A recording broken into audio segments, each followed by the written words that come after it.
All right, hey there, concert band. All right, so I'm sure some of you are like really tired of doing the key signatures and all that, but guess what? We're gonna do some more of it. You know, as you guys have been sending me, especially those of you that are diligent about it, sending me your results. Some of you are nailing the heck out of these, and you really get it and you really understand it. You know, we're kind of in one camp or the other. Boom, you're great, you got it, or boom, we're far from getting it. There's not a whole lot in between there. So that's something we've got to close the gap on. You know, as I've worked with the red classes and those solo and ensembles, I've really kind of in earnest just today started to work with a couple of those. And you know, it was evident the whole key signature thing is still an issue with a couple of the things I heard.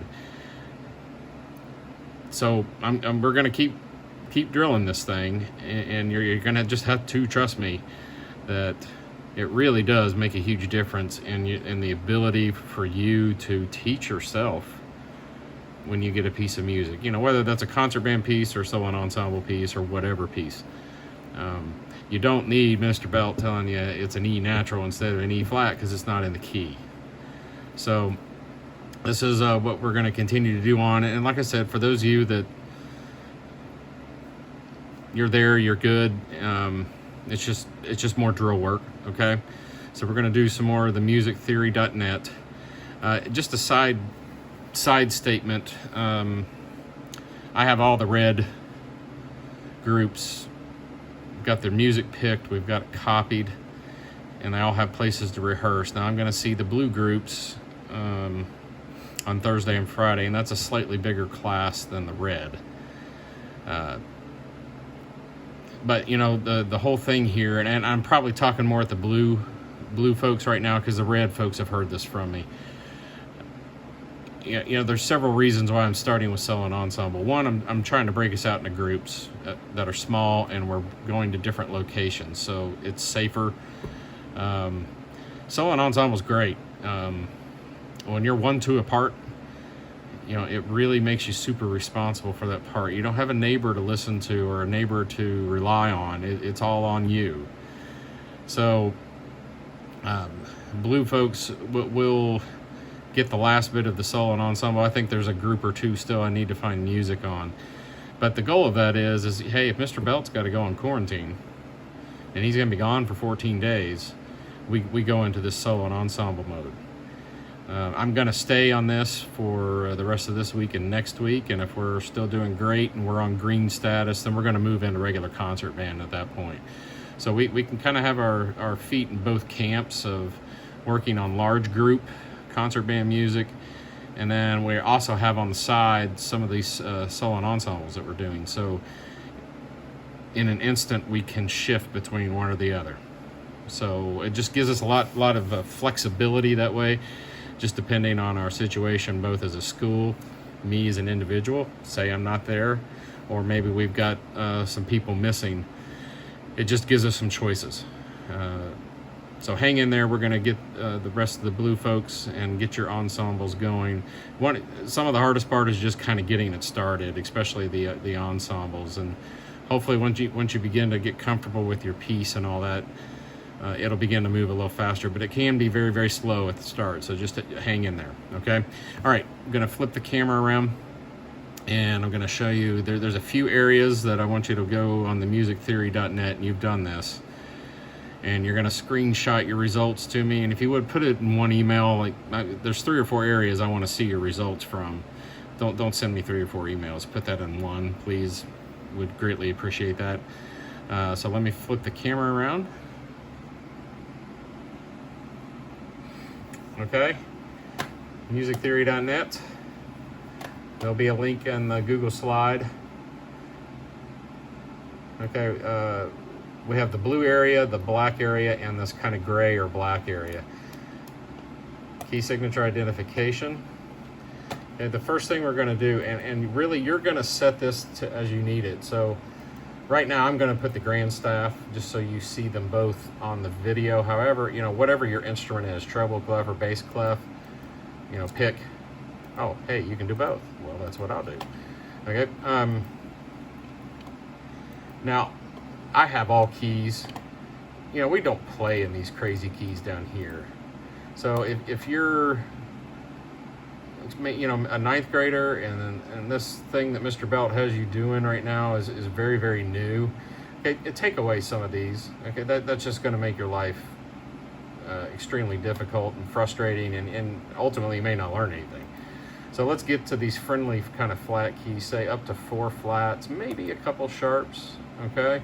Gives us about a, plus the key C up here, okay, the natural. So that gives us, you know, 6 or 7 keys to work from. And let me tell you, we primarily play in these 7 keys right here. Now, if you're an alto sax player, you know, you may want to do this just because of how your instrument and puts you in the keys that you're in. You're going to be a little more comfortable on the sharp end. Okay, so when I'm saying go to 4 flats and 2 sharps, that's concert key. So trumpets, you may want to take one away there, and you know, clarinets, add, just depending on your instrument, those keys that you typically play in. I'll for the sake of this exercise, I'll start here.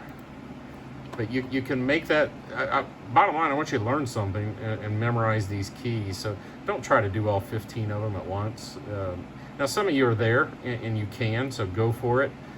Others of you, if all we know is the key of B flat, then let's not try to do all this at once. You're just going to get frustrated. Okay, we'll leave that on letters.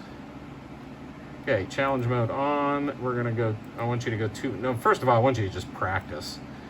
And some of you need a lot of practice at this.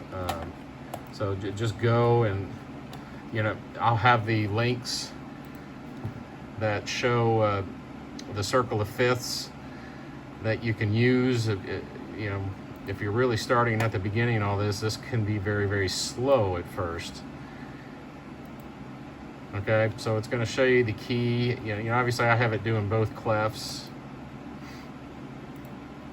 Just keep, and if you miss them, who cares? Just use, so learn from that mistake. Okay, this is the key of C. No flats or sharps. Key of D. Okay, and just keep practicing. All right, then go up. Turn that challenge mode on to 2 minutes, and I'm not going to make you watch me do this for 2 minutes, but you know, click around, and if you miss them, it's okay. Don't worry about it. I do want to see your results, see how you're doing. Okay, and go so forth. Screenshot your results there. Then I want you to go to the red key signature construction. Okay, so kind of you're going to need to address this. Okay, whatever clef you use, and then whatever key signatures you were utilizing in that previous one, just kind of keep with that. Okay, I'm going to go, you know, practice first, and then you can do the challenge mode. Just for the sake of time, I'm going to go to the challenge. So E major, now most of you aren't going to know that right off the top of your head. Okay, but you can see key of C is right here, the natural sign, no flats, no sharps. Here are all your flats, up to 7 flats. Here's all your sharps, up to 7 sharps. So I know E major has 4 sharps. I submit the answer. Oh, hold it. Yeah, I did that right. Okay, that tells you G major, and then you say, hey, it's got 1 sharp in it. And as long as we remember our orders of flats and order of sharps, so you'll see that pattern is there. So A major, that's 3 sharps. G flat is 6 flat. You know, and some of you are not going to know that off the top of your head, and that's totally fine. Okay, this is how you do C major. Okay, don't do anything. You because it doesn't have anything in it, so put it out here, submit, and you're good. Okay, then I do want you to work on keyboard note identification. I think this is such an important thing in helping to learn your scales, is if you can, you know, it can be hard to memorize the fingerings. Whereas if you're thinking of notes on the piano, that can really be helpful. And in my previous videos, we talked about that, and I told you how to identify those notes. Okay, and again, you can make this as hard or as easy as you want to. I've got everything here. Okay, challenge mode is on. Here we go. So the red dot is here, that's an F. Okay. Now there's one thing you can do. If it's on a white key, you can type the letter, so that's a D. However, it goes to a black key, unless some of you have figured out how to do it, you need to click on the sharp or the flat. But if you can understand that layout of the piano, you know, again, the hope is that you understand how to construct that chromatic scale going by half step or your major scales. And you can envision that piano keyboard in your head while you do that. And then the last one I want you to do, so there's 4, all right? Key signature ident, key signature construct, keyboard note ident, and now we're gonna reverse the keyboard. Okay, let's say I'm a flute player, so I'm just gonna stay in treble clef. Okay, you can turn the accidentals on. Challenge mode is on. You know, practice first and then go for it. So it's going to give you the note. So if I'm a flute player, I've got it in treble clef, and you can hit either F sharp. You'll be correct either way. Okay, it's a D, G sharp. Okay, so those 4. So again, stick to it.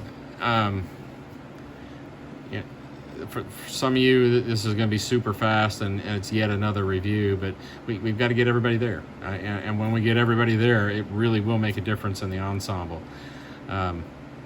You know, if you've missed some of my prior lessons and this is really new stuff, you may have to click back through the Google Classroom and listen to my explanations on how you figure out the keyboard and how you figure out the keys, the order of flats, order of sharps. This all puts it all together. Okay, so those 4 areas, and do the challenge mode, 2 minutes, snapshot your result, and put those 4 results in a single email and send them to me on Wednesday. We'll see the blue students Thursday, Friday. And like I said, we'll finish up the details of getting those ensembles in place. And go from there. Okay, I said what I needed to say about that earlier in the video. So have a good rest of your week.